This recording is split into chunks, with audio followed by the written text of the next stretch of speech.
decíamos que teníamos un invitado que en este caso en particular el tema que vamos a abordar es este tema que tanto dolor de cabeza nos está trayendo, que es el dengue, y tenemos como invitado al señor Jorge Cravero, ex secretario de Salud de la Municipalidad de Las Varillas, una persona que ha estado trabajando muchísimo en la pandemia de COVID, con mucha experiencia en trabajo organizativo y de coordinación entre todo el personal de salud que tiene aquí la ciudad de Las Varillas, experiencia también en trabajo de coordinación con San Francisco, con todos los otros centros de salud provinciales y hasta el mismo Ministerio de Salud de la provincia. Jorge, buenos días.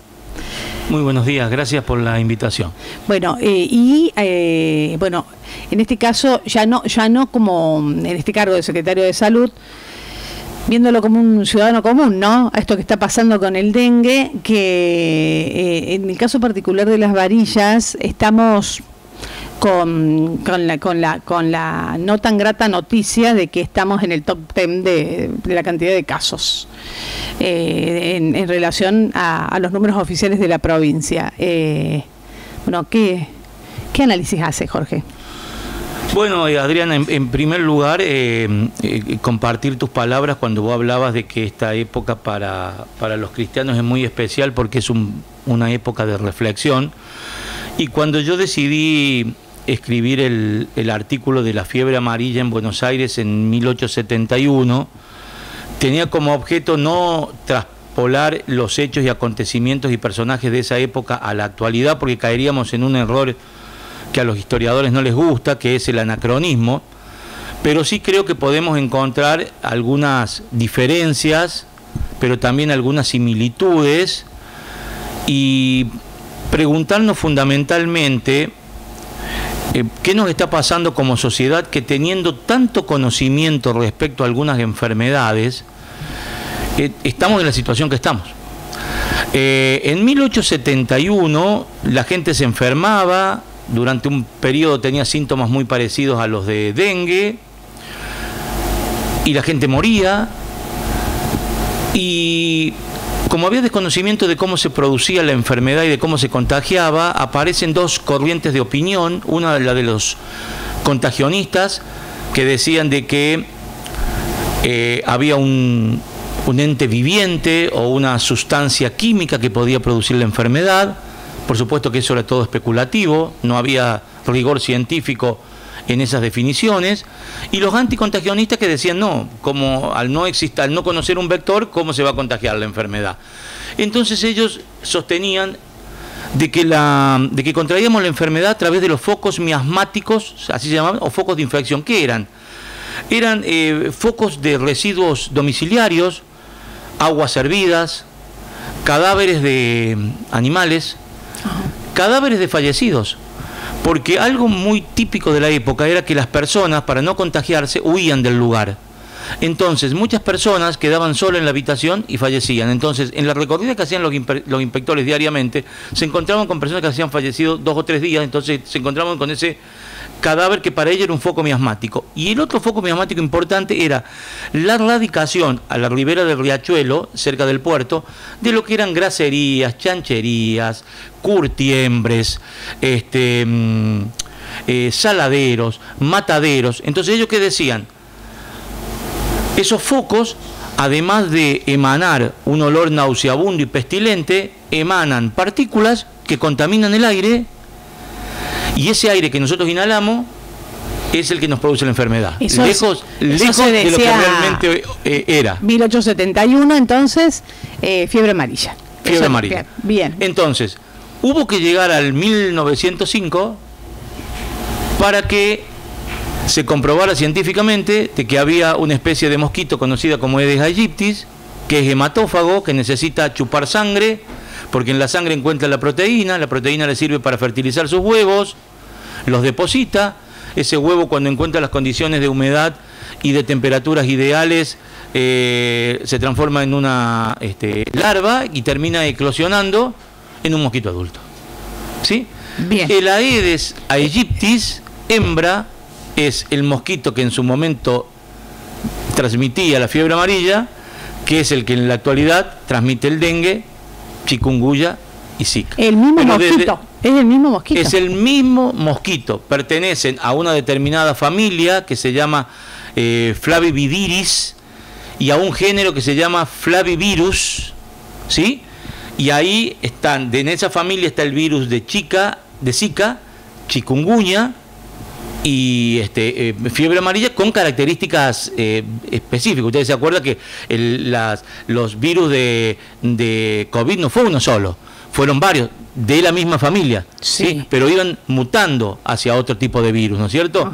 Bueno, en este caso pertenecen a la misma familia, pero bueno, transmiten un virus diferente y producen una enfermedad diferente. Pero sea, son de la misma familia. ¿Este dengue sería de la familia entonces de la fiebre amarilla? O sea, el vector, quien lleva el virus que provoca la enfermedad, es el mosquito hembra de la especie Aedes aegypti. El que lleva todos esos virus. Ahora, ¿por qué la fiebre amarilla de 1871 fue la primera y la única? No, o sea, epidemias tuvimos en el siglo XIX, viruela, que fue muy dura, escarlatina, sarampión, peste bubónica, cólera, fiebre amarilla. Lo que ocurrió en 1871, que la fiebre amarilla entre enero y mayo mató a 13.000 personas, sobre una población de 171.000 habitantes, que es lo que tenía la ciudad de Buenos Aires. El 8% de la población falleció por fiebre amarilla. ¿Sabe cuándo hizo el pico? En abril. ¿Y sabe cuándo hizo el pico en abril? En los días de Semana Santa. Bueno, Dios mío. Y dice que estamos hablando de... Mire si hay cosas que sabemos desde hace tiempo. Qué bárbaro, porque dice que viene el pico ahora, ¿o no? Mire si sabemos...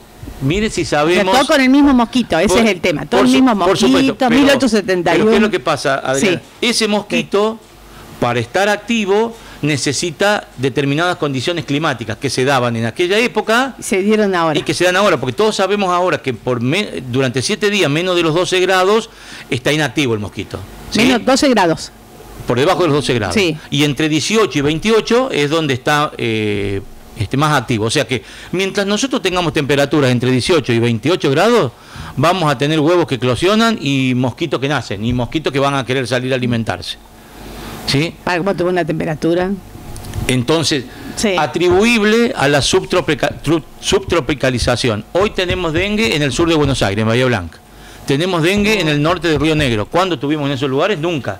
Ahora, el clima subtropical hace justamente de que esas temperaturas se den las condiciones. 26 grados tenemos, Jorge, ahora, y tenemos 60% de humedad. Entre 18 óptimo. Están y ahora están en su momento. Dice, ¿por qué es peridomiciliario?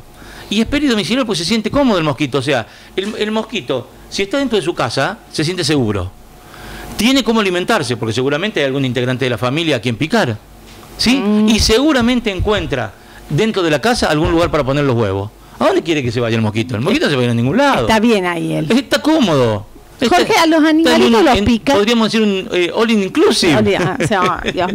¿A los animales también los pica?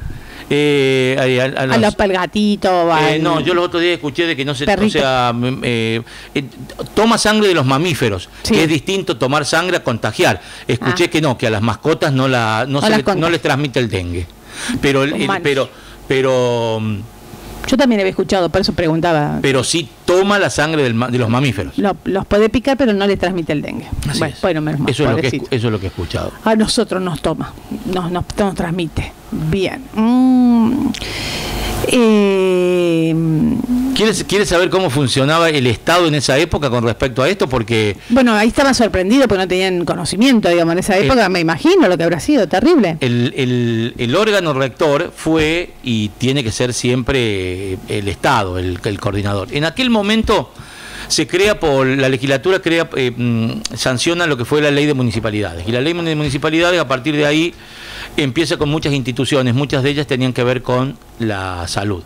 Una de ellas, o sea, aparte de la Facultad de Medicina y la Academia de Medicina, existió lo que se llamó el Consejo de Higiene Pública, que tenía médicos bajo jurisdicción municipal. O sea que ya desde el Estado en ese momento empezó a trabajar en la materia. Hay quienes dicen de que en ese momento era un Estado inerte, sin reacción, con funcionarios burócratas, ¿sí?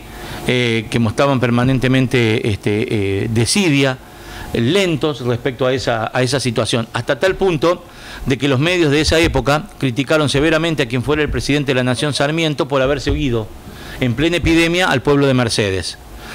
Al doctor José Lucena se lo remueve del cargo por haber hecho abandono de pacientes. Y la gente y los medios sostenían de que el escenario de peste era un escenario de batalla. El que se iba era un cobarde. Ah, bien. ¿Sí? Eso es lo que... Ahora, sí. al mismo tiempo los medios titulaban el deber de la caridad, o sea, decían de que nadie tiene derecho a escudarse en la indiferencia y el miedo, esperando que todo lo haga el poder oficial. Todos tenemos el deber de hacer algo por los que más sufren. O sea que una visión del Estado de aquella época de que la epidemia era un tema, era una representación colectiva y que necesitaba de un abordaje comunitario, ¿sí? Colectivo. Un poco lo que salvamos entre todos, digamos. Un poco lo que pasa ahora. Sí, el trabajo que es competencia indelegable del Estado, más lo que nosotros podamos hacer como vecinos, por lo general en puertas adentro de nuestro domicilio, ¿no? Ahora, desmitificar con algunas cosas también. Cuando se habla de ropa, ustedes dicen, un dato menor, no es un dato importante, sí, porque cuando hablan de ropa holgada.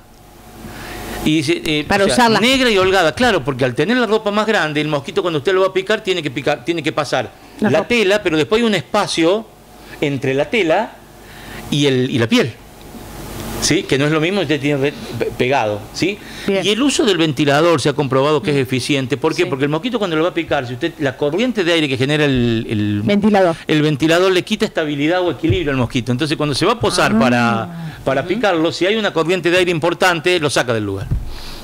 Ah, bien. Sí. O sea que al uso de repelente, de pastillas, de espiral, de tul, se le suma algo más. Sí, creo que con esto que está diciendo Jorge Cravero, lo que nos salva es la conciencia colectiva, ¿no? La conciencia colectiva, por supuesto que el rol del Estado es fundamental, pero que todos nos comprometamos en esta lucha. Y bueno, porque el conocimiento, creo que estamos mejor que en la época de la fiebre amarilla, porque hoy tenemos, como usted decía al comienzo, el conocimiento. Por supuesto. Estamos mucho mejor en ese sentido. Tenemos el conocimiento, tenemos la investigación, tenemos la vacuna. Creo que va a haber una vacuna tetravalente ya para los 4 tipos de dengue. Entonces todo esto es esperanzador en cuanto a que podamos hacerle frente, pero hoy lo tenemos acá el problema instalado y bueno, y eso es la conciencia colectiva y por supuesto el rol del Estado en este sentido, ¿no? Fíjese usted que hoy nosotros ya sabemos de que si algo tenemos que tomar es paracetamol 1 gramo cada 6 horas, hidratarnos y hacer reposo. Bueno, sí. Bueno, en aquella época no se tenía el medicamento, entonces se recomendaba tomar determinados medicamentos o preparados caseros. Pero el sector de la salud no recaía solamente en el médico, porque el último censo dio que había 160 médicos, de los cuales solamente 60 estaban matriculados para una población de 171.000. O sea que también participaban del sector de salud los higienistas, los farmacéuticos, los curanderos, las curanderas y las matronas. O sea que muchas veces el paciente no recurría al profesional, sino que buscaba otra vía de atención. Entonces, tampoco en ese momento se conseguía el medicamento o dar las indicaciones suficientes para poder cursar esta enfermedad de la manera más morigerada posible. Usted sabe que los síntomas que presentaba el paciente de fiebre amarilla eran síntomas muy parecidos a los de ahora, e inclusive lo que llamaba mucho la atención, y por eso se le llamó así también a la enfermedad, es el vómito negro. O sea, las personas cuando tenían una hemorragia interna, cuando vomitaban de un color negro. Y se la llamó también en un momento el vómito negro, que hoy sabemos que ante una exposición nasal o o como fuera de sangre, es un llamador que hace de que el paciente requiera de una atención diferente de aquel que presenta uno o dos síntomas o presente los síntomas típicos de... ¿La peste negra es esa o no? No, Esa es otra. Sí, no, vómito negro. Vómito negro. Bueno, seguramente porque se produció una hemorragia interna, una coagulación de la sangre, y al momento de expulsarlo, le expulsaba de ese color. Bueno, yo no sé, ¿no? Bueno, todo lo que estudió Jorge, que sabe Jorge, y aparte las pasiones, la salud y la historia, pero a mí, que por ahí tengo siempre un pensamiento tan pragmático, de 1871 al 2024... Ay, y yo yo veo un mosquito acá y ya me siento amenazada, y tengo bastantes situaciones familiares complicadas que me ha llevado a ver situaciones en clínicas de acá que digo, ¿qué pasó? Eso es lo que muchos profesionales se preguntan justamente eso, ¿no? No sé, algo. ¿Qué hemos hecho justamente como sociedad para que un insecto como este nos haya traído a esta situación, sabiendo cómo prevenirlo y cómo combatirlo? Ya porque sabemos todo, digamos. Sabemos. ¿Y qué pasó? Bueno, yo creo que ha habido desidia, indolencia. Yo creo que el año pasado nos encontramos con las elecciones. Yo estaba viendo que esto habría que hacerlo a nivel país. Estaba leyendo un informe del CONICET, tipo el año pasado, en agosto, un montón de tareas preventivas, y estuve viendo las noticias, y nosotros en agosto, en septiembre hablábamos de elecciones. Claro. La Argentina. ¿Vieron que el año pasado que tuvimos tantas elecciones también? Sí, creo que nunca hablamos de dengue en agosto, vamos a decir la verdad. No, bueno, está bien, porque por eso. La verdad que no era algo que tuviéramos, no sé, usted lo puede saber mejor que yo desde la gestión, si se hablaba de dengue en agosto. Venían hablando de un ciclo de epidemia, e inclusive creo que en algunos lugares ya en esa época habían empezado con el descacharreo casa por casa. En algunos lugares. Sí. Yo supongo que el que se dedica a esto, estoy hablando a nivel macro, ¿no? La gente que se dedica a esto, sí, por supuesto, tiene que saber. O sea, es sí, como el gringo que sabe que cuando pone la semilla y sabe lo que tiene que hacer para que a los 6 meses lo coseche. No es que la pone y se va a la casa. Las políticas, a ver, son 6 meses de prevención, trabajo. son de salud pública. Y bueno, esto es la salud pública. Bueno, y ahí ¿no? Yo creo que el Estado el Estado por allí siempre encuentra alguna excusa, pensando de que no llegás a esta instancia y bueno, y te equivocás, y si vos dejaste pasar los tiempos y no hiciste nada, bueno, te encontrás con una situación parecida a esta. Pero usted sabe, cuando yo le decía que la gente huía del centro para no contagiarse y morir, detrás de la epidemia de fiebre amarilla hubo un gran negocio inmobiliario, porque la gente que tenía casa o quintas retiradas del centro las alquilaba. Sí. Y la gente que iba a esos lugares, en lugar de decir que escapaba de la... Había más mosquitos todavía. No decían que escapaban del cole, decían que iban a ese lugar a vacacionar. Y en ese lugar, ¿sabe qué hacían? Organizaban fiestas y bailaban, porque estaban convencidos de que bailar, dice, era anticolérico. O sea que parece que siempre le encontramos la vuelta, hasta ante estas situaciones, siempre le encontramos la vuelta para estar de fiesta. Somos festivos. Bueno, usted sabe que había gente que decía, no, la epidemia se combate con fuego. Entonces en las esquinas prendían fogatas. Sí. Pero no terminaba solo ahí. Venía el jinete a caballo y hacía destreza, saltaba la fogata. Entonces lo que era una medida preventiva para ellos se transformaba en una fiesta, porque la gente, o sea, se ubicaba cerca del fuego, pero al mismo tiempo compartía con otros las destrezas gauchas, podríamos decirle. O sea que había más gente, todo junto, el mosquito picateaba todo. Bueno, ante una situación, fíjese usted, ante una situación de gravedad, y en un momento donde la obra pública adquiere mucha importancia, porque bueno, los cementerios no daban abasto, no había cementerios para enterrar a tanta gente, y hubo que hacer hospitales, y hubo que hacer lazaretos, que eran lugares donde se los ponía a los enfermos y demás. O sea que hubo una institucionalización y una participación del Estado muy fuerte, obligatoriamente. Pero ya Sarmiento, en uno de sus discursos, cuando inauguró la primera red de agua corriente, Sarmiento dijo: esta ciudad es insalubre y desordenada. O sea que más allá de que era una ciudad que estaba a la par de México y Río de Janeiro y que progresaba desde el punto de vista de la salud y desde el punto de vista del orden, estaba bastante complicada. Bueno, aquí estamos. Yo estaba buscando, porque yo tengo justo en la familia un doctor, Carlos Bertanoglio, que ellos vinieron de Italia y estuvo ahí en Morón. Y bueno, justo fue un director ahí del hospital y estuvo en todas estas epidemias. Conocemos la historia y bueno, justo recién estaba mirando el celular para eso y sí, fue en esa época. En el año 1900 y algo tiene una gran actuación por todas estas epidemias. Claro, hay una calle que se llama Doctor Sí, hay una calle por eso, pero digamos, es como que hablaba de eso, que cómo se armó todo este tema de la, digamos, del Estado con el servicio de medicina, con esta gente que ha tenido la oportunidad después de estudiar, sí, inclusive en aquella época, antes de que tuviéramos nosotros acá las universidades, se formaban en Italia, se formaban en otros lados, y bueno,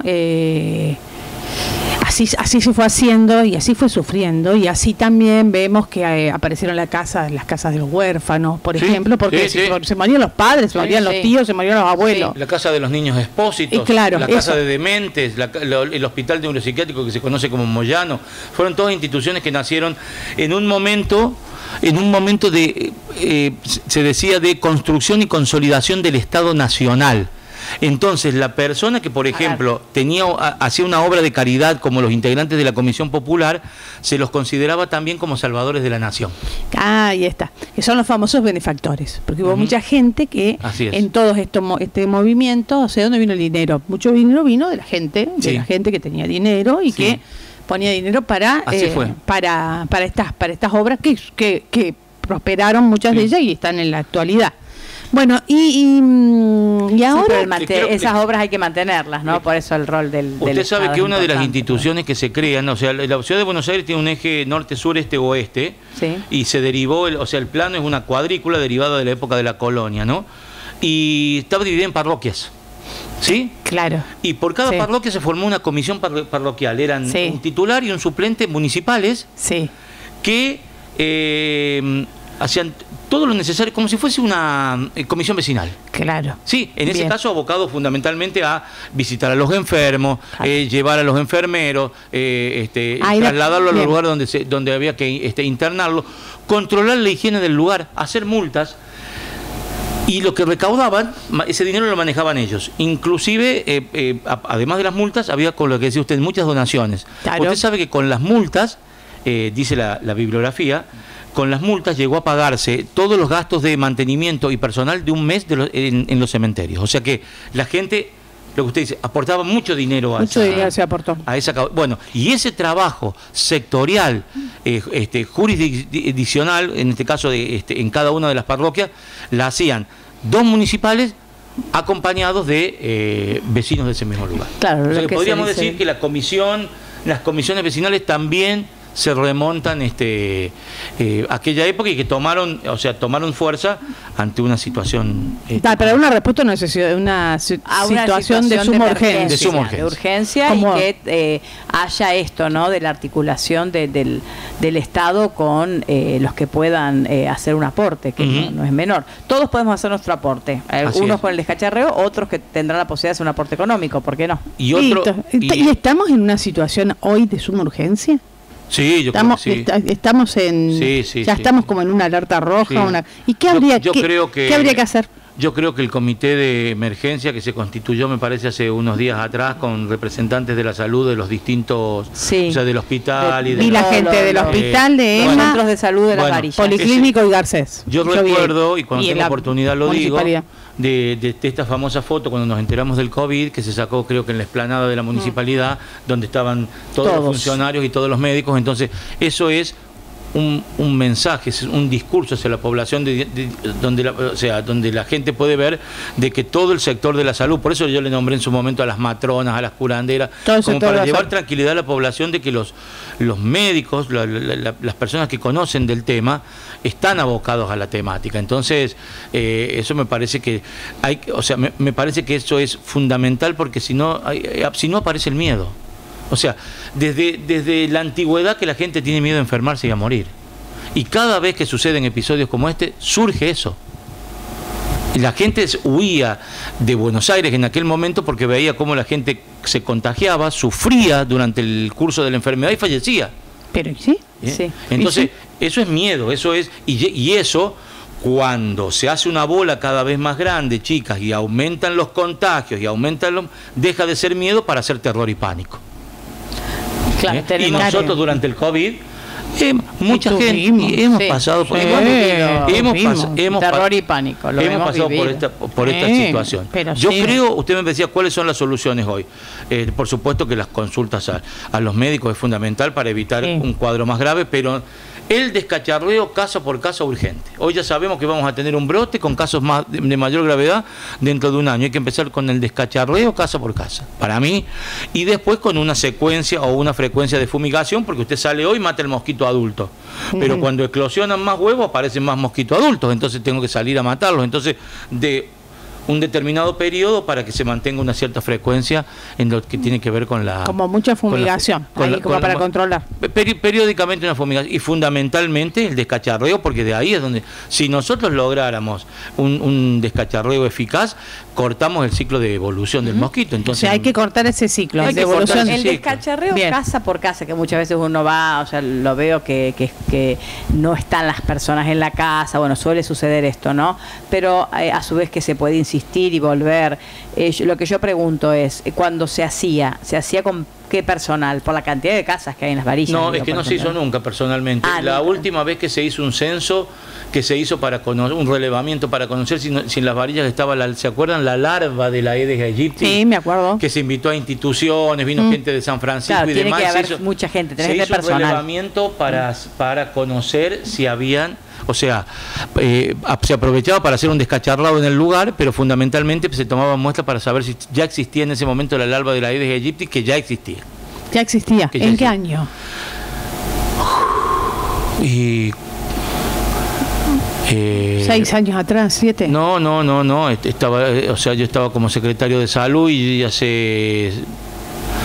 No, debe ser 3 años. 3 años atrás. 3 años atrás. Ya existía la larva. Bien. Sí. 3 años atrás.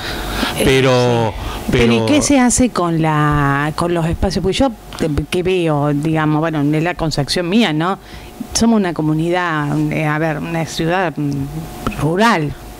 Acá hay mucho terreno baldío también. Claro, para cómo llueve mucho, crece rápido el pasto. Hay mucho, hay cuestión de mirar. Inclusive hasta hay muchas viviendas deshabitadas, porque, bueno, es una realidad que estamos teniendo. Ahora no sé, cuando no convenía mucho alquilarlas. Y entonces hay pasto, hay yuyo, qué difícil es. Bueno, en esos lugares que es más difícil encontrar este tipo de mosquito, bueno, el desmalezado por supuesto que es fundamental, y la fumigación también es importante porque mata también a otro tipo de mosquito, que es el mosquito molesto, que por ahí a lo mejor nos pica pero no nos transmite ninguna enfermedad. Que es negro. Sí, Culex creo que le llaman. Bueno, hay muchas especies de mosquitos, creo que hay cerca de 3.000 especies de mosquitos. Ahora, lo que sí no es lo mismo espacios públicos. Porque si usted vive al frente de una plaza y en su casa está el mosquito y el mosquito sale a alimentarse y no encuentra en la vereda la persona a quien chupar, se cruza la plaza. Sí. O sea, hay que desmitificar lo de los 50 metros. El mosquito vuela 50 metros siempre y cuando encuentre entre los 50 metros comida. Si no, va a volar hasta donde encuentre comida. O sea que... ¿Sí? Y fíjese usted cómo se recomienda focalizar. Ustedes vieron que en el Carbó están anunciando creo que más de 400 casos. Bueno, ese es un lugar para ir, fumigar adentro, fumigar afuera, y no sé si no fumigar en toda la zona. En toda la zona. Aquí en la plaza. Ahí, esos son focos bien identificados. Hicieron denuncia en los directivos. En las escuelas, la fumigación recientemente. Acá en las varillas. En las varillas, creo que esto es muy importante. En la región también. Sí, es muy importante. Ahora, muy importante. ¿El mosquito ataca a todos por igual? Sí, o sea, no hay diferencia de clases sociales. De todas maneras, quienes peores la pasan son las personas más carenciadas. ¿Por qué? Porque a lo mejor usted vive seguramente en algún lugar donde no tiene una obra que le permite el escurrimiento del agua. Entonces se le forma el pantano al frente de su casa. ¿Sí? Y lo otro, Y lo otro es que usted a lo mejor escucha el tul más la tableta más el espiral más el 10.000 pesos para vale. el adulto para y con No, qué lo, y hay gente con que lo Analia compra. compró Exacto. ayer. ¿Con qué lo compró? Decime, Sí, es una por locura. 9.000 pesos. Ah, sí, eso me parece una locura de decir a la gente que se compre eso. Ni No es- tan grande, 9.000. aerosol. Acá en las varillas. Y que el pediátrico- que no había. Más de 200. Y que, si es y que tiene viene el de 200. adulto y pediátrico. Sí, Sí, no, yo creo que eso es... no viene nada para que sea más económico, no. No, en eso yo creo que yo le escuché al doctor Pisi. Sí. A mí me parece que tiene que haber alguna cosa que se pueda hacer. laboratorio provincial o nacional donde se pueda. Como pasó con el alcohol en gel, te lo tenían que proveer en Sí, un momento. eso. Bueno, ¿no? Tiene bueno. que pasar lo mismo con el repelente. Provincial o nacional. San Francisco, cuando San Francisco nos había mandado a nosotros un repelente que lo hacían en un laboratorio, creo que municipal. Tanto laboratorio que hay, e inclusive hasta las escuelas tienen laboratorio. No es tan difícil hacer eso, Sí. calculo yo. Sí, sí. No soy de la Ahí en química, Vélez se pero había producido alcohol Sí. y ahora se está haciendo repelente en menor cantidad. Los docentes lo están haciendo con los estudiantes, pero Bueno, a hay mí me que, parece. Yo lo que noto, pero uno no sé, no tengo conocimiento, pero sí noto esto. Siento que que estamos en emergencia. Yo como ciudadana, ¿no? Y o no lo veo yo, que puede ser. Esta semana estuve por un tema de salud alejada de todo esto también. No tendría que estar la provincia acá, no tendrían que estar, digamos, porque justo yo que vi, de lo que vi en la lista de las 10 ciudades y localidades, me llamó la atención mucho Las Varillas y me llamó más la atención Arroyito, que está peor Sí. que nosotros, pero nosotros teníamos más o menos como contagios autóctonos, Sí. la misma cantidad que Villa María y San Francisco, Sí. que ahí me asusté más todavía, porque la cantidad de habitantes que tiene Villa María, San Francisco, y nosotros teníamos 10 menos, 4.18 nosotros y 4.28 ellos. Y todo tiene que hacerse, o sea, Las Varillas, que tiene que hacer todo con recursos de Las Varillas, con gente de Las Varillas, en una situación de emergencia como en el ámbito provincial. No Mire. no tendrían que estar la gente de la provincia acá. Cuando yo fui secretario de salud, se habían dado creo que 7 casos de dengue. En ese momento el protocolo era fumigar el patio del lugar del residente, el frente, el interior y 8 manzanas alrededor. En ese momento yo tuve respuesta inmediata, pero porque eran muy pocos casos. Entonces la provincia tenía contratada empresas que se dedicaban a hacer la fumigación. Entonces cuando yo los llamé en aquel momento vinieron.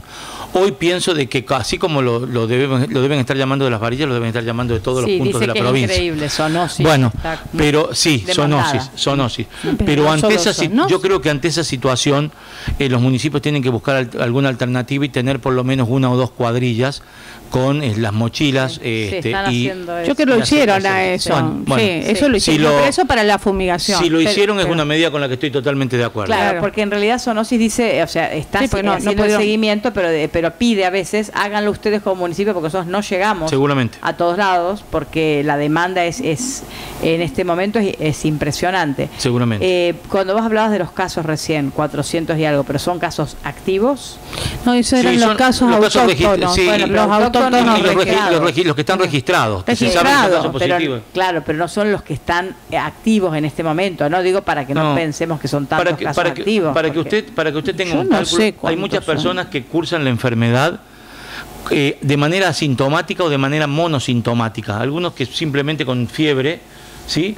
Por lo tanto, si usted tiene hoy 400 casos registrados positivos, debería multiplicar entre 3 o 4 para conocer la realidad de casos. Claro, pienso que cuando pase esto hay que hacer también la cuestión del... O sea, Por- me di a por entender, tres o ¿no por es cierto? cuatro. O sea, Sí, decir, sí, bueno, sí, si sí. tenemos registrados 400, seguramente Los debe otros haber son 2000. los no registrados. Debe haber 2000, Por sí. eso, sí. Para cómo vos, por ejemplo, sos asintomático o monosintomático, como dice Jorge, a veces ni te das cuenta que has tenido No, dengue, no. pero ya tuviste la primera vez y después viste que... Ese es el problema. Porque esto es peor Sí, de la lo que uno segunda piensa. puede ser la un segunda dengue vez... hemorrágico, así haya Exactamente. sido asintomático. Exactamente, Así. sí. Sí. Entonces, Eso le pregunté ayer bueno, al doctor Fortuna, que estuvo en Pozo del Molle, le pregunté eso. Dijo, sí, es que no importa que seas asintomático. Si te pica de nuevo, tuviste dengue. tenés el riesgo. O sea, ya tuviste. Por eso muchos, o sea, cuando usted enfermó, generó anticuerpos de manera natural contra ese serotipo. ¿Por qué le recomiendan la vacuna? Porque la vacuna es tetravalente, o sea, lo cubre con determinada efectividad. Sí, para los pero 4. del 1 al 4. Claro. Entonces usted con la vacuna tiene menos posibilidad de contagiarse de un dengue que no sea el 1, que fue con el que se contagió. Claro, ¿Me que es entiende? el problema. Entonces, por eso hablan de que deberían tener prioridades, ¿sí? Las personas que tuvieron dengue. que ya tuvieron dengue. Eso, Sí. que tuvieron dengue. Y después no se ha logrado eficacia a partir de determinadas edades, por eso todavía está en estudio. Por eso hablan de que las personas por allí de mayores bien. de 60 años, porque bueno, se ve que la han probado y no la eficacia. No se logró eficacia. Pero en otro rango etario se habla Sí. de una eficacia muy importante y que evita lo que yo le decía recién, ¿no? O sea, que evita la internación y que evita las posibilidades de un dengue hemorrágico. Bien. Sí, hay un informe nacional que recomienda, digamos, que se incluya que se incluya la vacuna como un servicio, digamos, Sí. del Estado, Sí, como pasó sí, con el COVID. sí. Ya es muy reciente esto.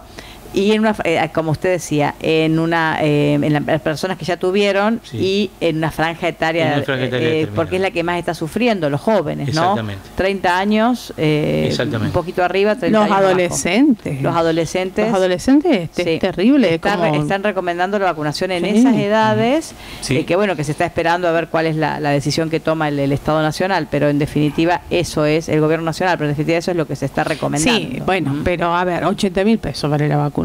Sí, porque son 2 Vos- dosis cada 90 días. ¿Vos lo vas a comprar? 80.000 No, pesos. no, en estas condiciones. Por eso, Sí. como no se puede, Imagínate, por vos eso los la tienen 80.000 que dar, porque no se Y- puede comprar, o sea, ¿quién y- la va a comprar? Pero te tienen que dar, no y- veo mucha Y posibilidad. otra de las cosas que hay que ver también, Y por sí, eso la sí. información es muy importante. Sí. Yo tengo la posibilidad de comprarme y me lo coloco, está bien, pero pasa un tiempo hasta que usted genere anticuerpos. No puede decir, che, mira, yo me puse la vacuna y me quedo tranquilo. Porque o sea, usted tiene que colocarse 2 dosis entre la primera y la segunda, y después hay un tiempo para que la vacuna le permita formar el anticuerpo. El anticuerpo. Entonces, el cuidado o la prevención siguen siendo medidas fundamentales, ¿no? Por supuesto, la prevención siempre, pero yo creo que la vacuna como nos pasó con el COVID, cómo nos relajamos cuando apareció la vacuna, ¿no? Y cómo vimos que era una solución. Bueno. La prevención y la vacuna, bueno, que también es otra forma de prevención más... Bueno, la vacuna recién ahora se está hablando, porque Sí. muchos yo Sí. escuché que decían que no había que ponerse la vacuna. Y he escuchado que algunas No, lo provincias escuché, o ciudades escuché, como lo Villa escuché. María compraron una cierta cantidad Sí. de vacunas, un lote, pero no así no ha sido una política pública que desde el Ministerio No, de no. Nación se haya comprado y que después se reparta federalmente No, como no, eso correspondería. No, porque... Eso- Ni nación ni provincia. Nada. No, exactamente. yo no vi que te hablan de eso. No, pero como es a virus Sí. vivo, también decían, claro, que está aprobada, pero en algunos casos puede tener algún efecto colateral. Exactamente.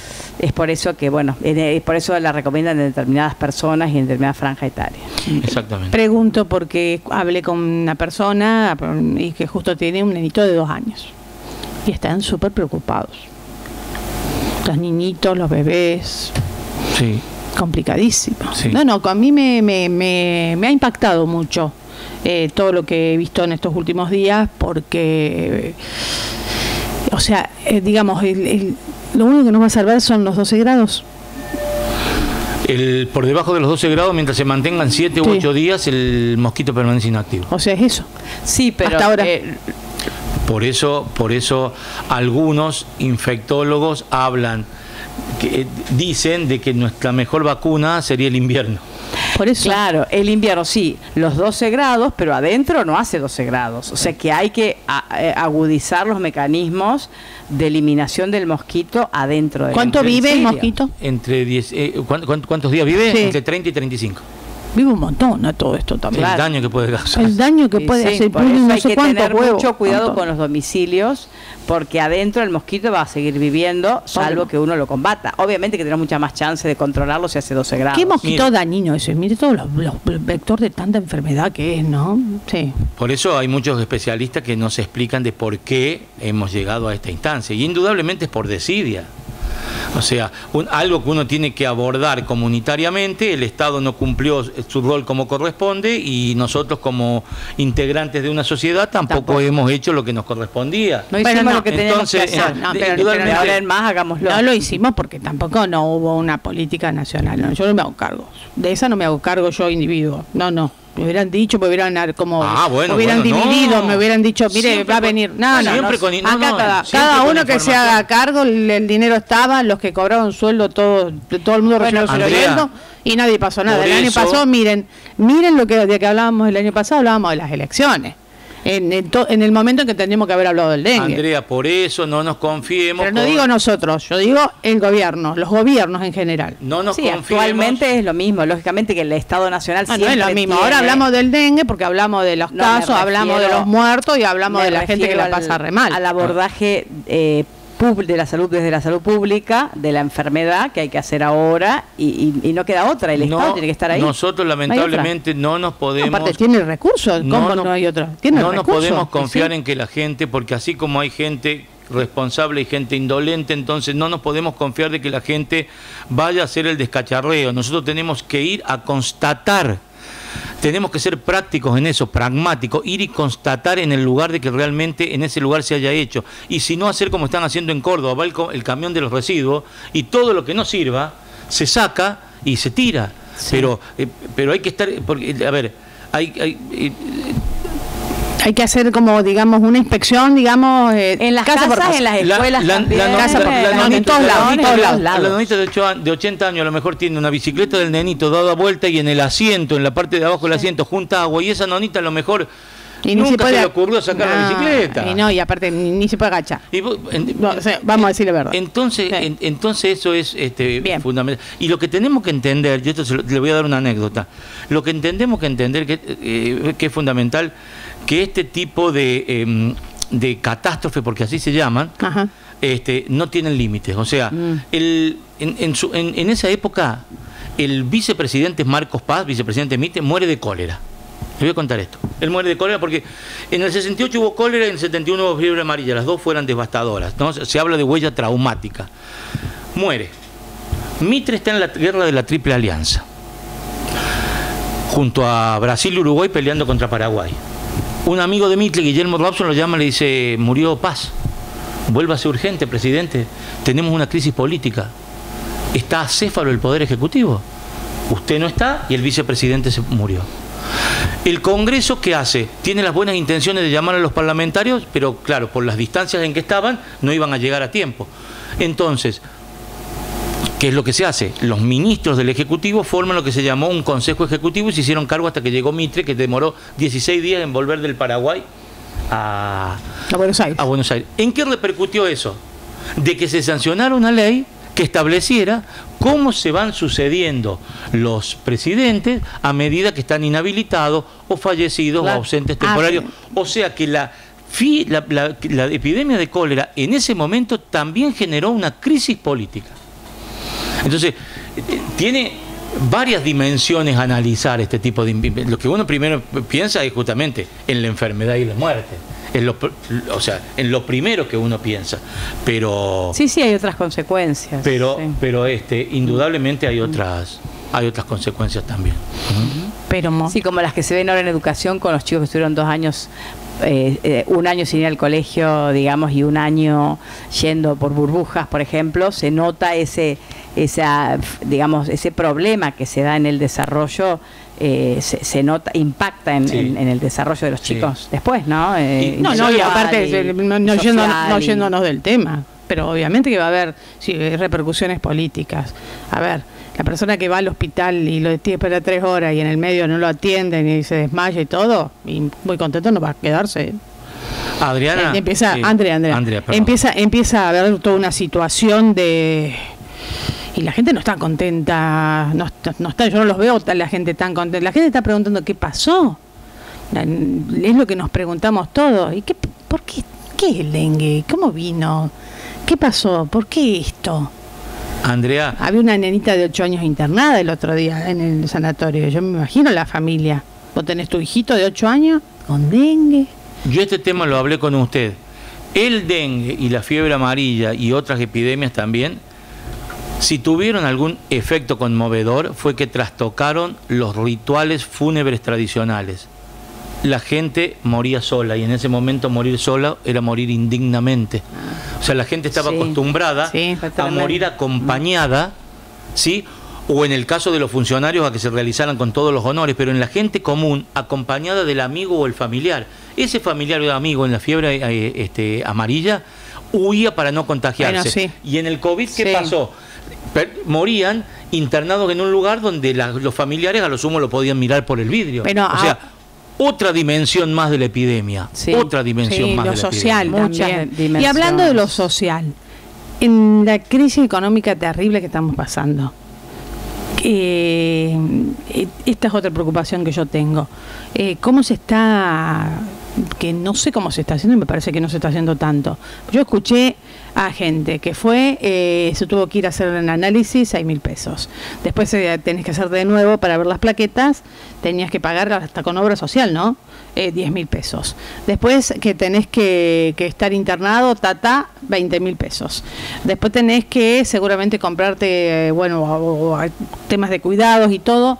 Y estamos hablando 60, 70, 80, si no más. Y bueno, ahora en el 2024, yo no sé si ese análisis está arancelado a través del hospital, porque usted tiene un laboratorio en el hospital que funciona de 8 a 10, creo que no cambiaron los horarios, sí, pero claro, de 8 a 10 no atendés a toda la gente que va. No, con la cantidad de gente. Entonces, mucha gente... Dolarizado lo que tienen que usar los bioquímicos, digamos. La crisis económica y a su vez la crisis del dengue. Sí, porque esa gente que por allí a lo mejor no es atendida en el hospital por algún motivo, por falta de turno sobre todo, por allí es gente que recurre a algún laboratorio, y los laboratorios particulares seguramente le van a cobrar el análisis, sí.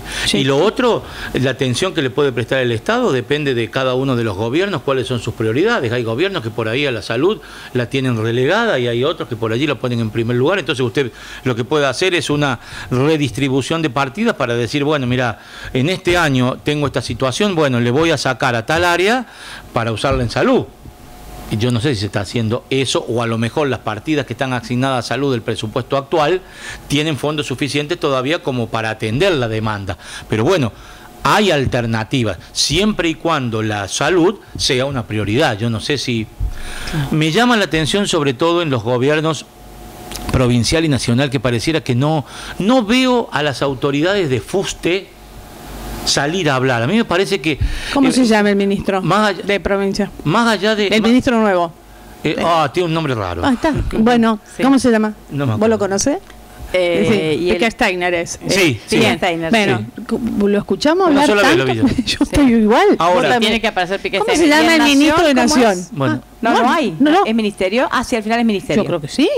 Pero ¿por qué iba a ser secretaría? ¿Qué dijo? Sí. ¿Cómo nos guía el ministro de Nación en relación al dengue? ¿Qué nos está diciendo? Lo que pasa es que en el mundo, con el ¿qué nos COVID, está los diciendo? estados se engrosaron todos para poder dar batalla. Y acá nosotros, Argentina, estamos teniendo un problema. Está bien, el dengue a lo mejor no lo están viendo con la gravedad que se vio el COVID, pero... Nosotros acá en Las Varillas los tenemos que ver con gravedad. Y yo lo que veo es eso. Yo lo que veo, más allá de que, está bien, pero es como decir, varillenses, arreglense ustedes. Y me parece que es demasiado. Eso es lo que estoy viendo. Se nos complejizó acá y... Yo lo que veo es que los centros de salud... económicamente también nos tenemos que arreglar nosotros. Están colapsados y siempre he visto, por eso digo, defendamos al sector público y privado de la salud en Las Varillas, porque es difícil encontrar un lugar de 20.000 habitantes donde haya un centro de diagnóstico, un hospital, 2 periféricos, una clínica, 2 clínicas, servicios de emergencia, servicios de emergencia y tantos consultorios externos, o sea, tantas disciplinas relacionadas con la salud, laboratorios, farmacias. Yo creo que eso realmente tenemos que defenderlo, porque me parece que en muy pocos lugares se encuentra. Sí, eso sí. No sé, sí, realmente, sí. Ya vamos a buscar el nombre del ministro de ordenación. Es que es como que no están con el tema, ¿no? De todas maneras, usted acuérdese con el... no faltaban los insumos. ¿Usted se acuerda que no se faltaban los insumos cuando hacíamos PCR y después con los test rápidos? No faltaban. No. Lo que sí se había demorado en un momento los resultados porque llegaban al laboratorio central y colapsó el laboratorio central. Pero nosotros para el COVID nunca nos han faltado los test rápidos, ¿se acuerda? Faltó, no, y los PCR no faltaron nunca. No. No falta. Jorge, y acá, está desdibujada la salud pública. Acá enseguida lo escuchaba este doctor famoso del Hospital de Niños en Buenos Aires, que ellos tienen los test de diagnósticos en el hospital. O sea que a todas las personas que presentan una sintomatología relacionada al dengue se le hace el análisis que corresponde. Se llama el ministro de Salud, Mario Russo, perdón, ¿no? El de la nivel nación. Sí. Mario Russo. Bueno. No lo había escuchado nombrar nunca yo, sinceramente. Sí que lo nombraron. Yo eso... El que habla en lugar de él es Adorni. Ah, sí. Pasa que el que habla es Adorni. No. Adorni habla, obviamente, en lugar de todos, seguramente, sí. Bueno, pero no aparecen los ministros. Y va dando a conocer... No, la ministra de Seguridad, Patricia Bullrich, bueno, la única, aparece y conduce hay una prioridad puesta y conduce lo de seguridad y Bullrich es una excepción. El ministro de Defensa, Petri, también. Misma área, sí. Bien. Misma área. El ministro de Economía también yo lo veo. Empezó a salir es el de Justicia ahora también. El de Justicia, Puño Olivadona también. Bueno, falta que salga Salud. No. Usted dice eso es prioridad. Sí, porque prioridad de gobierno. Sí. O sea, yo creo que si le preguntaran a... me acuerdo bien, el ministro anterior, el ministro de Córdoba, explicaba muy bien de salud. Claro. Hay un Carrizo, y después fue la doctora Gabriela... Bueno, estos doctores nos explicaban. Que venían. Bárbaro. Y aparte siempre nos traían informes y nos decían, yo eso veo... No es igual en todos lados. La situación de Fortín, la situación de Alicia, no es lo mismo que de Las Varillas, de aquí a Arroyito. Es una realidad. Noto eso. Me parece que acá, no sé, como más acompañamiento. Yo, ¿para qué? No me importan las relaciones vinculares políticas o no. ¿Para que solucionen el problema? Terminémosla con este tema del dengue. Yo creo que la alarma no llegó. ¿Sabe por qué? ¿Cuánto falta? 12 grados. Falta un montón para 12 grados 7 días. Yo creo que la alarma no llegó porque el porcentaje de hospitalizados es muy bajo. Entonces me parece que ellos se están guiando por eso. Entonces lo toman como una enfermedad más que se debe cursar entre 7 y 10 días. Y me parece que pasa por ahí. Paracetamol, 1 gramo. Sí, cada 8 horas. Cada 6 horas, agua y reposo, y se mantiene en esa situación. Ahora, más allá que de los médicos no se puede hacer otra cosa. Muertos, ¿no? Bueno, más allá de que no se puede hacer otra cosa desde lo médico, sí creo que es fundamental hacer algo desde lo preventivo. Porque si no, vamos a estar con una situación más grave aún, ¿sí? Cuando lleguemos a la... Porque el problema ya es problema la primera vez. Claro. El problema es la segunda. Sí. Lo están diciendo, o sea. Y bueno, entonces tratemos de que no haya tantas primeras veces, pero viste que estamos, no sé, estás buscando... No, lo único que encontré es que la primera reunión de ministros de salud... Sí, hace 2 días fue esa de la que hablábamos, de donde salió, que es el Consejo de Salud, donde salió la recomendación de la vacuna, y el tema fue el dengue. ¿Pero no fue hace 2 días? Sí, hace 4 días. Sí, yo lo vi. Sí. Digo, tampoco lento la cosa, me parece. Tengo la impresión que la vacuna la va a tener que comprar algún estado, sea municipal, provincial o nacional, porque mucha gente no va a poder obviamente, eso sin duda. No lo pueden mandar a la gente a comprar una vacuna de 80.000 pesos. Bueno, y paso a decir, me parece que no la van a comprar. Así que... El Estado es el órgano rector, coordinador, no puede faltar. Entonces, no lo veo comprando el Consejo de Ministros de Salud lo recomendó que la compre el Estado Nacional, como pasó con el COVID. Claro. O sea, la recomendación está. Para las provincias del norte sí, pero ellos tienen pandemias, ¿no? Endémico. Sí, endémico es porque lo tienen durante todo el año. Sí, eso lo tienen siempre. Temperatura donde se transformó en endémico. El dengue acá también. O sea, usted no es endémico. Vas al norte. Al norte sí es endémico. Usted va en julio y puede encontrar un mosquito en el Chaco que lo pique, porque está en actividad. Sí. Por eso es Antes endémico todo el era, año. no pasaba Endémico. eso. Antes no era endémico No. el mosquito, digamos, el dengue en Argentina. Sí, más al norte. Al Claro. norte Más sí era endémico. Formosa. No, al norte argentino no. Yo lo explicaban el otro día. Sí, en Formosa es donde la mayor cantidad de casos hay. Formosa y Misiones, por allí debe haber, no sé si llegó en algún momento Mira, a ser No, dice que no, que ahora es endémico. No sé cuánto tiempo, hará 2 Yo años. tengo Tenés la data. Tengo la Hace data 2 porque saqué años, una foto también que vi ahí. Mira acá la tengo justo. Te digo, en casos de dengue en el país, por 100.000 habitantes, por cada 100.000 habitantes. Chaco, 1.386. Cada 100.000 habitantes, 1.386 casos. Formosa, 1.379. Catamarca, 1.233. Santa Fe, 597. Misiones 515, Corrientes 384, Tucumán 372, Salta 316, Entre Ríos 295, Córdoba, me llamó la atención, 292. Tenemos muchísimo. Yo no sé Sí. si medimos más también No, acá pero nosotros. creo que los números actuales son mucho más, me parece. Sí, eso es, no, esto hace 2 días, 3 días. Esto es, digamos, cada 100.000 habitantes, ¿no? Ah, cada 100.000. Cada 100.000 habitantes, claro. Está bien. Ah, sí, sí. Cava Está bien. 202. Cava tiene 202 cada 100.000 habitantes y Córdoba tiene 292. Claro. Y Cava tiene 8 millones de habitantes. Claro, es cada 100.000, tienes razón. Imagínate. Acá Me llama la estamos. atención. Buenos Aires 198 y Córdoba 292. Tengo mucho en Córdoba. Sí. No sé qué pasó. Santiago del Estero 170, Jujuy 130, La Rioja 114, San Luis 63. Bueno, Mira, pero- vamos a buscar destino. Analía, vos te vas a poner contenta. Tierra del Fuego 53, Santa Cruz 33, La Pampa 22, San Juan 15, Mendoza 14, Neuquén 6, Río Negro 2. Y Eso es lo- Chubut, 0. a ver si Analía nos invita ahí, que ella es de allá, algún Lo- familiar, algún amigo, 6. Lo más probable No, porque que, si no lo lo vamos más a llevar, probable que ¿no? en esos lugares sea importado, no sea autóctono, porque nosotros cuando Estos son tuvimos los- sí, son los los- 7, 8 casos que tuvimos acá nosotros, Esos eran hasta el importados. tiempo, fueron todos importados. Hoy Sí. en las varillas ya es. No, somos Es ya que es somos allá autóctonos. entre el Sacamos frío y el la- viento no sobrevive. Hay que ir a Claro. Analia cuando quieras. Nos vamos a Chubut, ¿o no? Así es. Hay que irse al sur. Por supuesto. ¿Para cómo Vamos no? a hacer como en el COVID, no se puede entrar al aeropuerto. Sí se puede. No se puede entrar la gente que viene de zonas donde hay dengue. Yo lo que sí escuché, No, sí se puede, y se escuché, puede, digo, es broma, ya ¿no? lo escuché, que gente que está en esa zona, porque tengo mis parientes también allá, tenían previsto viajar para acá, Nadie se- viajar no. para Se acabó. Misiones. Nadie viaja. Nadie Solo hay viajó, dengue. No. más adelante. ¿Y no para qué? ¿Complicado? ¿Sí? ¿Complicado? Sí, sí. Es que en realidad la recomendación era no moverse, ¿no? Exacto.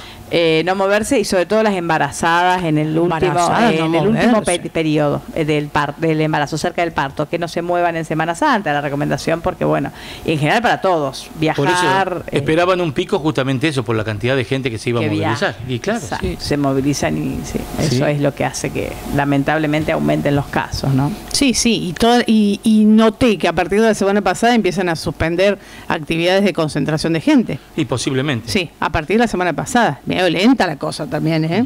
Ujú. Hay gente San que Francisco suspendió. Hay gente, escuchaba los otros días algunas cosas, porque claro, van surgiendo algunos interrogantes. Decían, ¿qué es lo que hago yo Sí. si tengo un paciente con dengue positivo? Bueno, lo mejor de todo eso es que ese paciente esté aislado.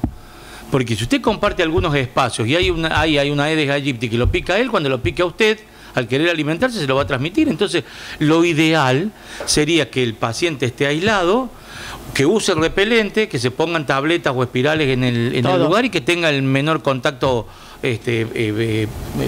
posible. Pero Ventilador, y el ventilador, por supuesto. que Pero, dijo acá Jorge.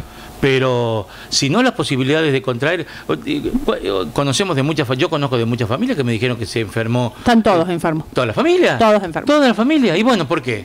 Bueno, porque comparten lugares en común. Exacto. Y el mosquito Sí. sigue- y El mosquito infectado sigue ahí, adentro. pica uno, pica Y otro, claro, pica otro. Imagínate Mosquito la hambre. escuela, mira el caso del carbón. Supongamos Claro. que tengamos el mosquito acá. Y lo pica usted. ¿A dónde se va a ir el mosquito? Va a ir a poner huevos donde se den las condiciones. Pero después se va a quedar acá porque me tiene a mí o la tiene Andrea. Exacto. Entonces, Es así. por eso es domiciliario o peridomiciliario. Claro. Analia, Pero no nos repito, traigas el dengue del molle, ¿no? El molle no hay. Hay pocos casos. Sí, vos sí que haces actividad de riesgo, venir a las Bueno, ahí varillas. hay que preguntarle a las autoridades qué es Sí. lo que hicieron, porque a lo mejor ellos hicieron de manera preventiva, alguna manera eficaz para disminuir la... Si usted me pregunta, ¿qué manera eficaz? El descacharreo. O sea, el mosquito nace de un huevo, no tenemos que empezó el molle, sé que empezaron en descacharreo? diciembre con el descacharreo y las fumigaciones. En Sí, diciembre, fumigaron en diciembre. En diciembre fumigaron, claro. Sí. Bueno, Eso, acá y Pozo del estamos. Molle tenía entre los casos activos y en espera de resultado con síntomas, o sea, eran 20 algunos, son 38 contando los que están en espera. Esos son los casos. Ujú. 20 y algunos. Sí, 20, creo que eran 22 activos y el resto eran resultados en espera. Claro. Sí. Por Bien. eso sumaban 38 contando los que Sí, estaban sí. en espera. Pregunté Acuérdese ayer. que siempre hay más, va a tener que multiplicar Sí, por 3 o por por 4, que son los asintomáticos o personas con síntomas que no Sí, sí. no están registrados porque no han ido a hacerse los análisis.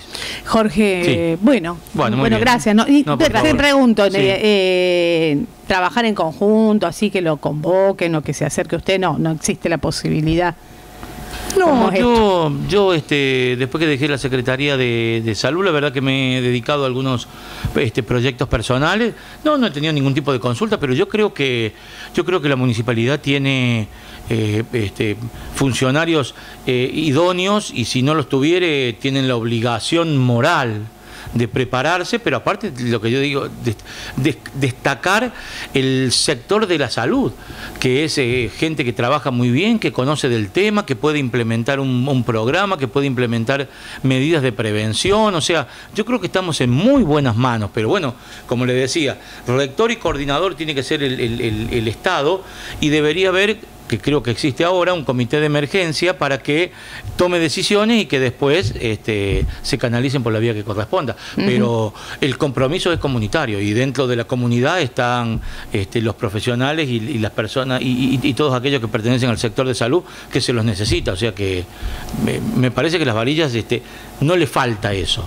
Pero, no le falta se eso. reunió la semana pasada, ¿cuándo fue? ¿Esta semana? Sí. Medio tarde, me parece. Bueno, claro, ese otro... ¿Esto es para el año que viene o no? Eso es como que Sí. se desbordó la situación, y bueno, el temor a que continúe por ese camino, juntémonos, pero no tiene que ser siempre antes. Un poquito antes, si no para el año que viene. Hoy ya esto. hoy ya nos están avisando de que va a haber, seguramente vamos a tener casos más graves en el próximo ciclo. Bueno, Sí, habrá que seguramente. prepararse. Claro, Claro, hay que exactamente. prepararse Ahora, para ahora que sabemos, hay que prepararse. Siempre los médicos Sí. se juntan, Sí. lo sabemos cuando hay una situación crítica. Sí. Pero bueno, también ahora seguramente van a salir medidas para prevenir, ¿no? Lo que se venga para el año que viene. Lo que pasa es que los centros de salud se habían visto desbordados porque, bueno, le hablamos Están con las usted recién. operaciones suspendidas. Pero No pueden operar. Bueno, claro. No están operando porque no pueden tener a la gente Como pasaba internada. con el COVID. Eso es lo que está pasando en las varillas. Y yo estuve internada, así que lo vi. Y estás dos días, te tienen con suero con esto del dengue, y después... Y otra de las cosas, ¿no? Porque no hay movimiento. Y El la COVID, gente de EMA, sí. quiero aprovechar y decirlo, un trabajo que están haciendo enorme. Calculo que hay que destacarle esto a la cooperativa. Económicamente debe ser totalmente antieconómico, porque que llevan a la gente, que buscan que todo por el mismo Sí, precio, traslado digamos. con las ambulancias. El traslado que están haciendo con las ambulancias, yo lo vi con el tema familiar, vos sos socia y por el mismo precio te llevan, te dan que tenés que hacerte una placa o esto, bueno, todo esto. Y están trabajando y van y vienen, porque yo justo tuve oportunidad de verlos trabajar. Y bueno, lo hacen muy bien, lo hacen con mucha seriedad y con mucho buen trato humano, que es importante en salud, Sí. cómo se trata a la gente. Sí. Y bueno, los enfermeros y doctores, y sobre todo las enfermeras. Las enfermeras, Sí. trabajos que están haciendo, Andrea, no descansan. Lo hablábamos con usted, pero acuérdese también que antes, cuando uno presentaba síntomas compatibles con COVID, levantaba el teléfono, llamaba al médico y el médico le decía: andate al centro de testeo. Entonces, por allí ahora la gente acude al consultorio. Entonces, los consultorios también están Sí, está todo. colapsados por esto. Y lo que yo no sé es con el sobre todo con el tema de la vacunación, no tanto con el COVID. En un momento se había tornado bastante burocrática la situación, porque nosotros dependemos, por nuestra ubicación geográfica, del Hospital Iturraspe. Sí. Y en aquel momento, cuando había que poner alguna vacuna, había que llamar y que te atienda tal funcionario para decirte si te autorizaba o no, porque si abrías el frasquito y te quedaban dosis, esas dosis se desperdiciaban. Yo creo que eso, espero que esa burocracia no esté presente en estos tiempos, porque la verdad que no tiene ningún tipo de justificativos, ¿no? Pero creo que la situación de COVID, al poder descentralizar el trabajo, permitía de que menos gente tuviese que concurrir al consultorio. Hoy ya es distinto, o sea, hoy vos llamás por teléfono y bueno, a lo mejor el médico te indica tal cosa, ¿no es cierto? Pero ya no podés derivar a algún centro para irte a hacer algún estudio. Sí, no, entonces, hoy no. Claro. Entonces, y realmente los síntomas son, o sea, el dolor de hueso, el dolor de articulación, el dolor retroauricular, los dolores de cabeza, la fiebre, realmente síntomas muy molestos que te paralizan. La pasás re mal. Paralizan, sí. Sí, la pasás muy mal y son 10, 15 días, en el mejor de los casos. Sí. Esto es el dengue, sí. Bueno, Jorge Cravero, muchas gracias. Gracias a ustedes por la invitación.